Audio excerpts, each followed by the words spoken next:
विकास बड़सरा और आपको पढ़ाता हूँ मैथमेटिक्स। और हमेशा की तरह उन आकाश की ऊंचाई को हमेशा छूते रहना, इस मैथ का शिकार हमेशा करते रहना।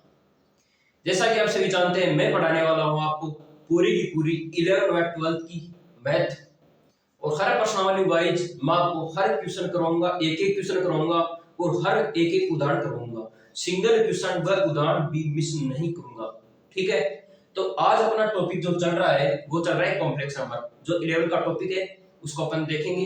तो देखिए, हाँ जी, तो देखो अपनी चल रही है आज प्रश्नावली 5, और प्रश्नावली 5 का क्या नाम है? समिश्र संख्या। इंग्लिश में क्या बोलते हैं? कॉम्प्लेक्स नंबर, ठीक है। अब हम बात करेंगे आज समिश्र संख्या के बारे में। तो देखो, लेकिन समिश्र संख्या की बात करने से पहले अपन कुछ बेसिक पढ़ेंगे यहाँ पे, ठीक है। इसे हमें समझने में बिल्कुल आसानी हो जाएगी। जैसे अपने 10वीं क्लास में आपने पढ़ा था द्विघात समीकरण के बारे में, ठीक है। और एक पढ़ा था श्रीधराचार्य सूत्र, वो भी प्रश्नावली में काम में आएंगे, इसलिए हम उनकी थोड़ी सी चर्चा करेंगे यहाँ पे। तो देखिए, अपने पढ़ा था एक तो द्विघात समीकरण, द्विघात समीकरण। तो द्विघात समीकरण का फॉर्मूला बताओ मेरे को आप। ax² + bx + c = 0। ए क्या पढ़ा था आपने? श्रीधराचार्य सूत्र, श्रीधराचार्य सूत्र, ठीक है। x = -b ± √b² - 4ac/2a, ठीक है। और जहां b² - 4ac किसके बराबर था? d के बराबर था। और d क्या था यहाँ पे? विविध कर, विविध कर, ठीक है। और फिर अपने बात की थी मूलों की प्रकृति की। तो मूलों की प्रकृति भी देख लो, मूलों की प्रकृति।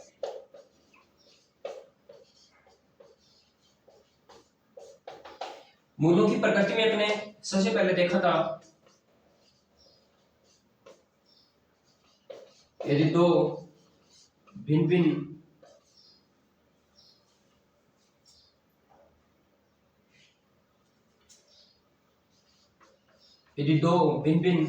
वास्तविक हल हो,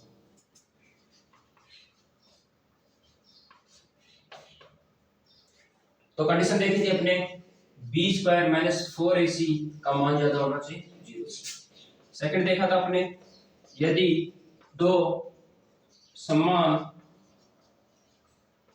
वास्तविक हल हो, यदि दो समान वास्तविक हल हो, इसके लिए अपने कंडीशन देखी थी b² - 4ac बराबर किसके होने चाहिए? 0 के बराबर होना चाहिए। तीसरी कंडीशन देखी थी अपन ने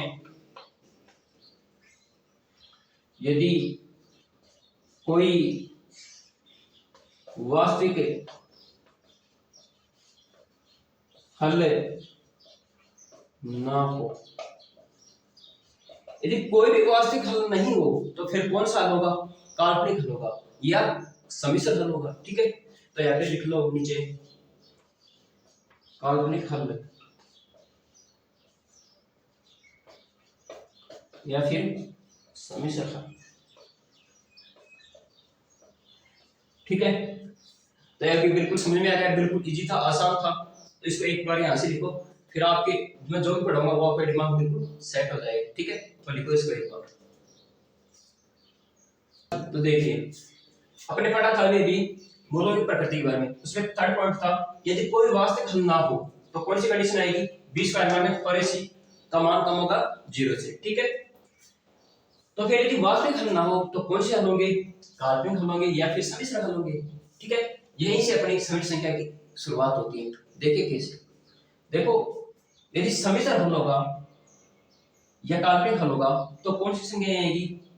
इसमें आ जाएंगे आपके √-5, √-2, ये क्या हो जाएगा? काल्पनिक हल हो जाएगा, या √-10, ठीक है, यही आएंगे।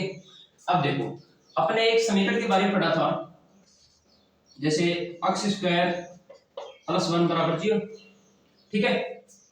तो x² बराबर क्या आ जाएगा? -1 आ जाएगा, ठीक है।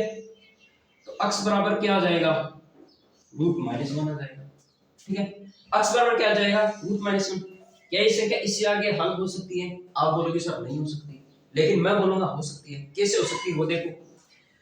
अब क्या किया गया, इसका हल ज्ञात करने के लिए इसको आइटा के बराबर मान लिया गया। तो आइटा बराबर √-1 हो गया। ठीक है, ये आपको ध्यान रखना है कि आइटा बराबर क्या होता है, √-1 होता है। तो एक पूरी प्रश्नावली फिनिश हो जाएगी इसमें। ठीक है, तो इसको क्या बोलेंगे, आइटा। इसको क्या बोलेंगे, आयोटा। यानी कि आपको ध्यान ही रखना है कि आइटा बराबर क्या होता है, √-1 होता है। फिर बस सारा काम इजी है। ठीक है, अब जैसे मैं एग्जांपल की बात करूं यहाँ पे, जैसे मैंने पहला एग्जांपल ले लिया यहाँ पे, जैसे कुछ भी ले लो, जैसे √-5 ही है। अब √-5 को और क्या लिख सकते हैं, इसको अपन ये लिख सकते हैं कि √5 गुना √-1, ये ले सकते हैं इसको। ठीक है, अब देखो √5 और √-1 की वैल्यू क्या है, आयोटा, तो इसको डायरेक्ट आयोटा लिखो ना। यानी कि अपन ये कह सकते हैं, हम √-5 को √5 आयोटा के बराबर लिख सकते हैं। इसी प्रकार अपन √10 को क्या लिख सकते हैं, √10 गुना √-1।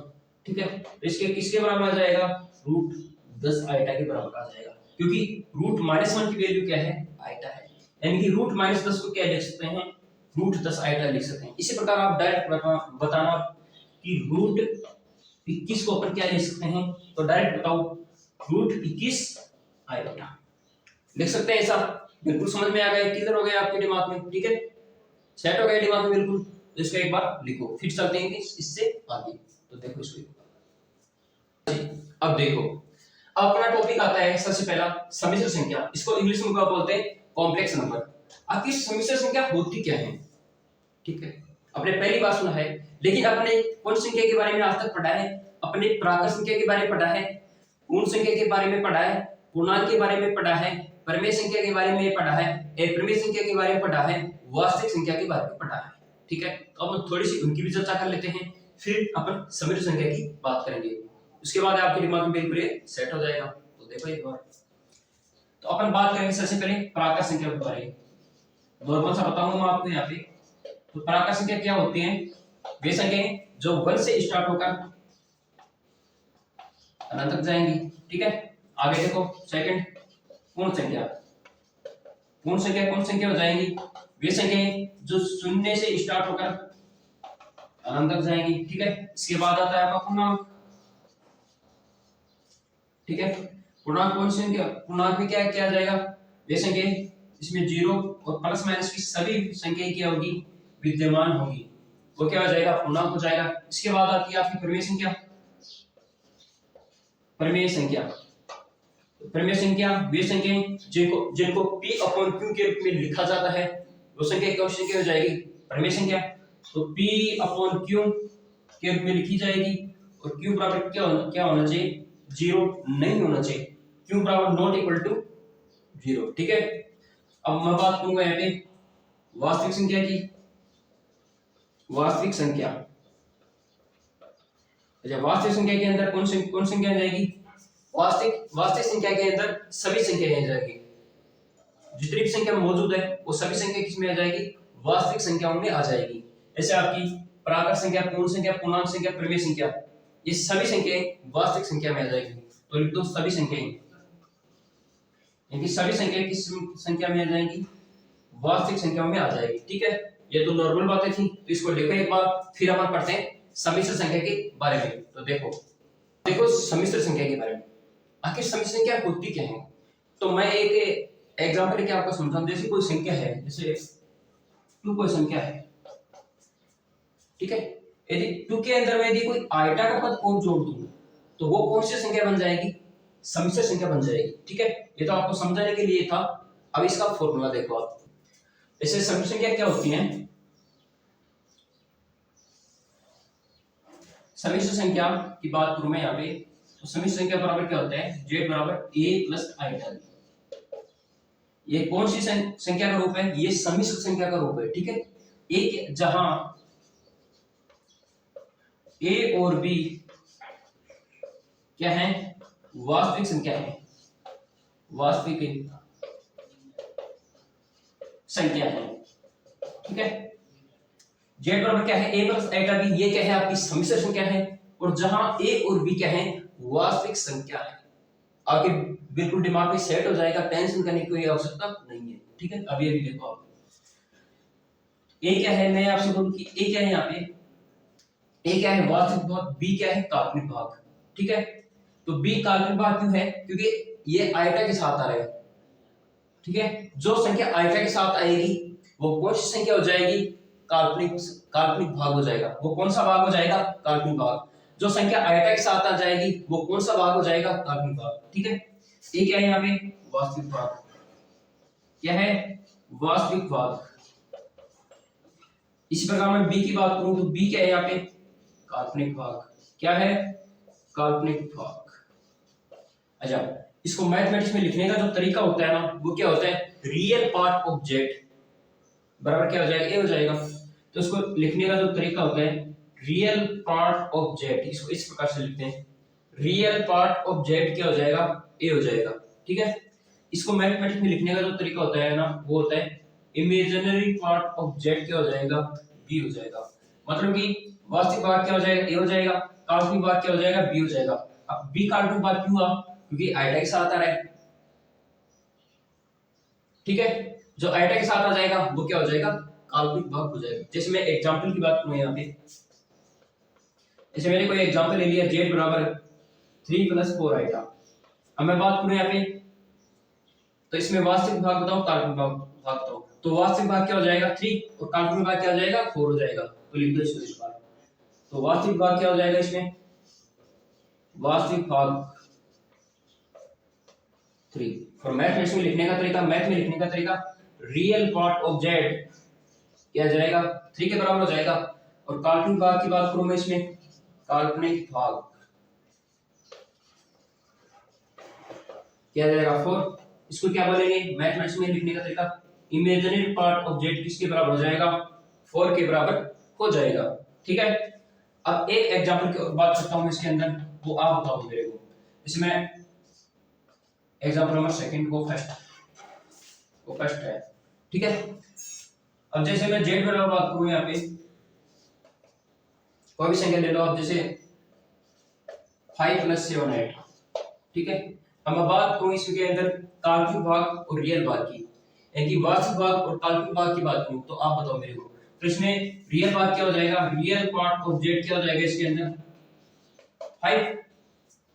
ठीक है, और मैं बात करूं इमेजिनरी पार्ट ऑफ जेड की, तो इसमें क्या हो जाएगा, 7। यानी काल्पनिक भाग क्या हो जाएगा इसमें, 7 हो जाएगा।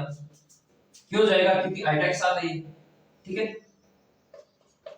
तो इमेजिनरी पार्ट ऑफ जेड क्या हो जाएगा, 7 हो जाएगा। ठीक है, अब अगला टॉपिक आता है अपना, छोटा सा टॉपिक है, समिश्र संख्याओं की समानता। यानी कि यदि दो समिश्र संख्याएं समान होगी तो उनमें क्या कंडीशन रहेगी। ठीक है, तो अगला टॉपिक आता है अपना, यदि दो समिश्र संख्या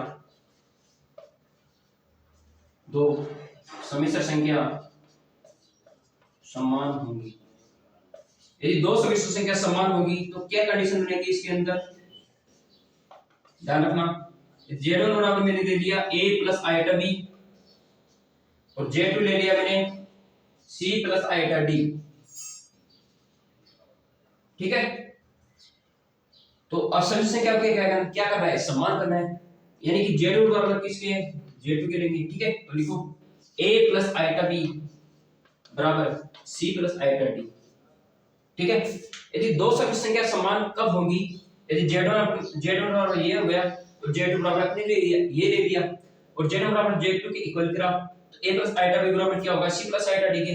तो ध्यान रखना, दो समिश्र संख्या समान तब होगी जब वास्तविक भाग वास्तविक भाग के बराबर हो, और जब काल्पनिक भाग की क्या होना चाहिए, बराबर होना चाहिए। मतलब कि a बराबर c होना चाहिए और b बराबर क्या होना चाहिए, d होना चाहिए।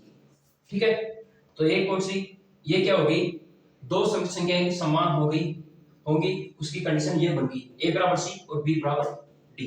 जैसे मैं कोई एग्जांपल लेता हूं यहाँ पे, आपके समझ में आ जाएगा बिल्कुल, कि 1 + 3 आइटा क्या बराबर होगा 1 + 4 आइटा के, ये बताओ मेरे को। बराबर नहीं होगा, क्योंकि 1 के बराबर 1 तो है, लेकिन 3 के बराबर 4 नहीं है। 1 के बराबर 1 तो है, लेकिन 3 के बराबर 4 नहीं है। ठीक है, ये है मामला इसके अंदर। और मैं बात करूं यहाँ पे समझा देता हूँ आपको थोड़ा सा। जैसे एक एग्जांपल और ले लेता हूँ यहाँ पे। जैसे मैंने ले लिया माना 1 + 2 आइटा बराबर 1 + 2 आइटा के बराबर होगा क्या? देखो 1 1 के बराबर है, 2 2 के बराबर है, यानी कि रियल भाग के बराबर है और काल्पनिक भाग के बराबर है। तो ये क्या हो जाएगी, ये समिश्र संख्या दोनों क्या हो जाएगी, समान हो जाएगी। और ये समिश्र संख्या समान नहीं होगी, मैंने बताया दिया आपको, इसमें काल्पनिक भाग बराबर नहीं है। तो इसके अंदर हम छोटी सी थ्योरी लिख सकते हैं नीचे। यदि दो समिश्र संख्या समान होगी, यदि उनके काल्पनिक भाग तथा वास्तविक भाग क्या होने चाहिए, बराबर होने चाहिए। ठीक है, तो ये डेफिनेशन लिखा दूंगा मैं आपको, आप इतना सा लिखो थोड़ा, है ना। तो डेफिनेशन लिखो इसके छोटी सी, और आपने एग्जांपल बता लिए सारे। तो आगे थोड़ी सी लाइन लिख लेना, छोटी सी लाइन। यदि दो समिश्र संख्या समान होगी, यदि उनके काल्पनिक भाग तथा वास्तविक भाग बराबर हो, यानी कि काल्पनिक भाग के बराबर होना चाहिए और वास्तविक भाग के बराबर होना चाहिए। ठीक है, तो लिखो इसको एक बार फिर।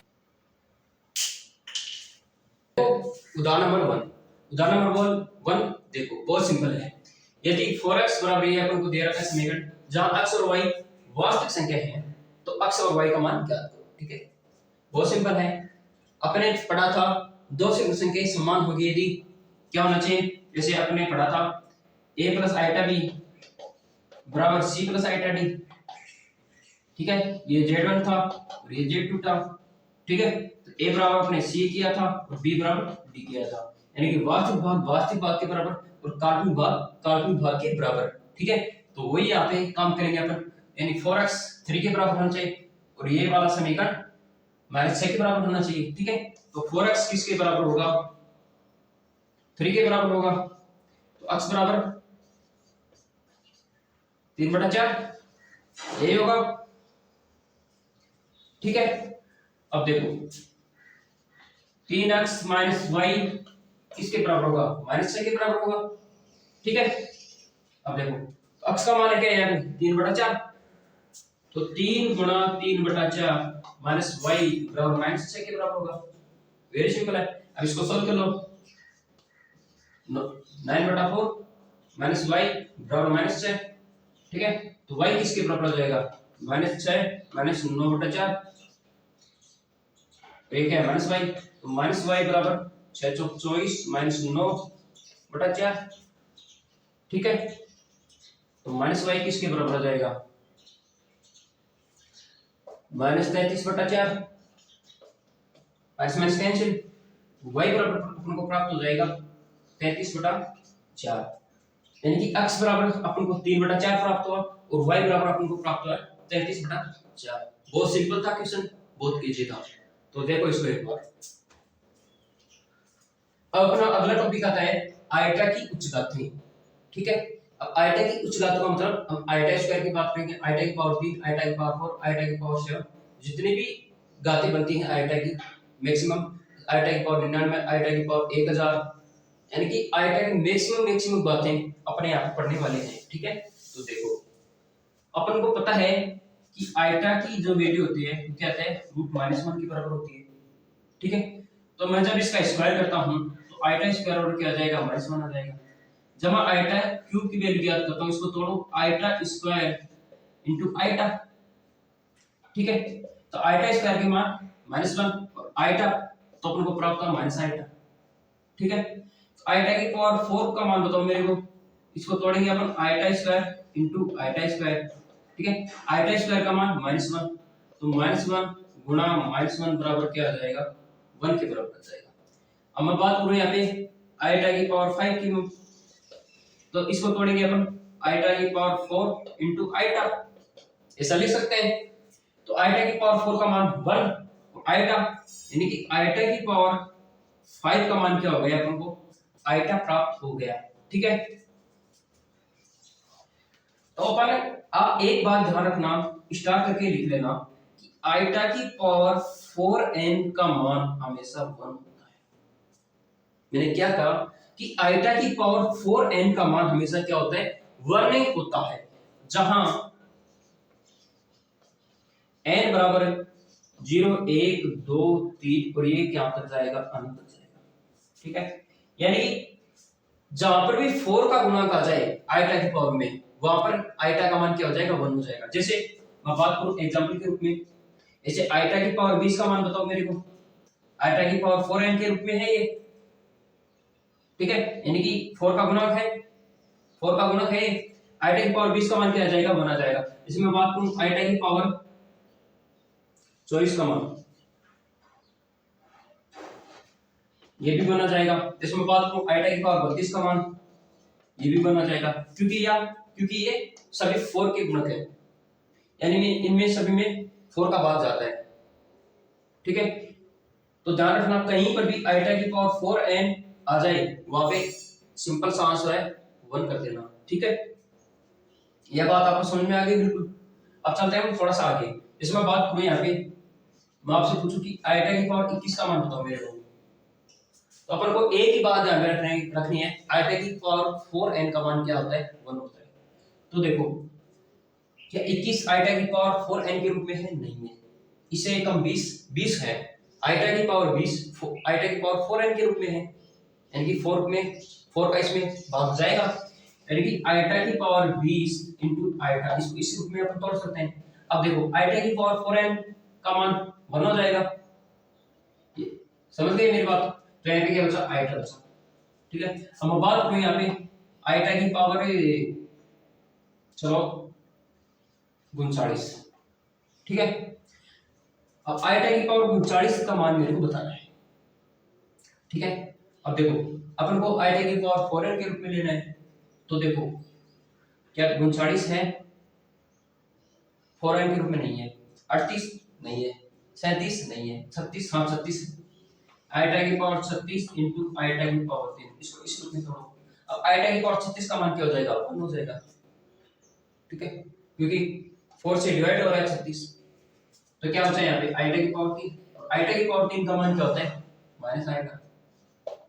अब अपन मैक्सिमम कितने भी ऐसे गाते ज्ञात कर सकते हैं, आइटा की उच्च गाते अपन चाहे कितनी भी बड़ी उच्च घात हो, अपन इसको आराम से ज्ञात कर सकते हैं। जैसे मैं बात करूं आइटा की पावर 99 की बात करूं मैं यहाँ, अब देखो क्या 99 4 से डिवाइड है, नहीं है, बस आप तो ये ध्यान रखो क्या 4 से डिवाइड है, नहीं है, तो 4 से डिवाइड 99 नहीं होगा, 98 भी नहीं होगा, 97 भी नहीं होगा, 96 होगा।